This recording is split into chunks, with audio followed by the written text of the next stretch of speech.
Supreme court ने 3 महिला पहलवानों की ओर से दायर याचिका की सुनवाई बंद कर दी है। शीर्ष अदालत ने इस तथ्य पर ध्यान दिया, दिल्ली पुलिस ने भारतीय कुश्ती महासंघ के अध्यक्ष ब्रजभूषण शरण सिंह के खिलाफ प्राथमिकी दर्ज की गई है। उसके बाद उसने याचिका को क्लोज करना उचित समझा। ब्रजभूषण सिंह पर यौन उत्पीड़न का आरोप है। Chief justice of India DY Chandrachud, justice PS Narasimha और जस्टिस JV पारदीवाला की पीठ ने कहा कि याचिका में FIR दर्ज करने की मांग की गई थी और इसे दर्ज करने के साथ ही उद्देश्य पूरा हो गया है। CJI DY चंद्रचूड़ ने कहा, हम केवल जांच को ठीक से होने को लेकर चिंतित हैं।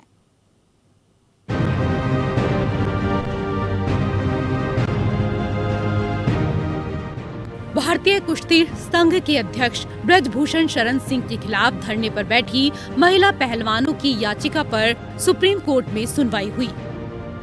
कोर्ट ने कहा, इस याचिका का उद्देश्य ब्रजभूषण शरण के खिलाफ FIR दर्ज कराना था। अब FIR दर्ज हो गई है, ऐसे में हम याचिका बंद कर रहे हैं। इसके साथ ही CJI DY चंद्रचूड़ ने कहा, याचिकाकर्ता न्यायिक मजिस्ट्रेट या हाई कोर्ट के पास और राहत के लिए जाने के लिए स्वतंत्र हैं। इस दौरान सुप्रीम कोर्ट ने दिल्ली पुलिस को फटकार लगाते हुए पूछा कि अब तक सभी पीड़िताओं के बयान क्यों दर्ज नहीं किए गए।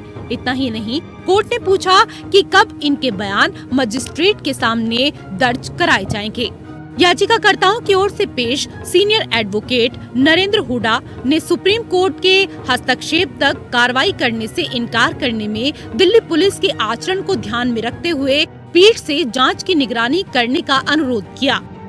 हालांकि पीठ ने इस याचिका को खारिज कर दिया और कहा कि इसने याचिकाकर्ताओं को अन्य उपायों को लागू करने की स्वतंत्रता दी है। जैसे ही मामला पेश हुआ, सॉलिसिटर जनरल तुषार मेहता ने दिल्ली पुलिस की ओर से पेश होते हुए पीठ को सूचित किया कि अदालत के निर्देश के अनुसार नाबालिग शिकायतकर्ता के लिए सुरक्षा व्यवस्था की गई है। एजेंसी ने कहा कि शिकायतकर्ताओं में से 3 जंतर मंतर पर ब्रजभूषण के खिलाफ विरोध प्रदर्शन कर रहे हैं और वहां 3 सशस्त्र पुलिस कर्मियों को तैनात किया गया है। SG ने आगे कहा कि मामले की जांच प्रगति पर है। सीनियर एडवोकेट हरीश साल्वे ने ब्रजभूषण की ओर से हस्तक्षेप करने की मांग करते हुए कहा कि मामले में उन्हें पक्षकार बनाए बिना उन पर व्यक्तिगत आरोप लगाए गए हैं। CJI DY चंद्रचूड़ ने कहा, हम केवल जांच को ठीक से होने को लेकर चिंतित हैं। अक्यूज्ड हर रोज टीवी चैनल्स पे आके विक्टिम्स की आइडेंटिटी डिस्क्लोज कर रहा है, जबकि सुप्रीम कोर्ट का ऑर्डर है कि विक्टिम्स की आइडेंटिटी डिस्क्लोज नहीं होगी। इस बारे में किसी रिटायर्ड सुप्रीम कोर्ट जज के तहत या रिटायर्ड हाई कोर्ट जज के तहत एक मॉनिटरिंग होनी चाहिए। सारी बात सुनने के बाद सुप्रीम कोर्ट ने कहा कि आपकी प्रेयर सिर्फ FIR दर्ज करने की थी। इसके अलावा हमें लगा कि आपको सिक्योरिटी की जरूरत है, तो सिक्योरिटी की हमने डायरेक्शन दे दी। इसके बावजूद भी अगर आपका कोई ग्रीवेंस है तो उसके लिए आप दिल्ली हाई कोर्ट जा सकते हैं या मैजिस्ट्रेट के पास जा सकते हैं। याचिकाकर्ताओं की ओर से पेश सीनियर एडवोकेट नरेंद्र हुडा ने पीठ को बताया कि 7 शिकायतकर्ताओं ने 21 अप्रैल को शिकायत लेकर दिल्ली पुलिस से संपर्क किया था, लेकिन FIR तुरंत दर्ज नहीं की गई और उन्हें सुप्रीम कोर्ट का दरवाजा खटखटाना पड़ा और आखिरकार 28 अप्रैल को FIR दर्ज की गई थी।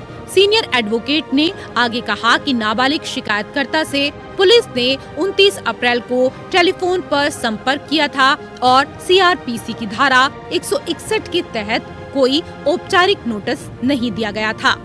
पीठ ने याचिकाकर्ताओं के वकील से कहा कि याचिका अनिवार्य रूप से FIR दर्ज करने के लिए दायर की गई थी और अन्य मुद्दे इसके दायरे से बाहर हैं।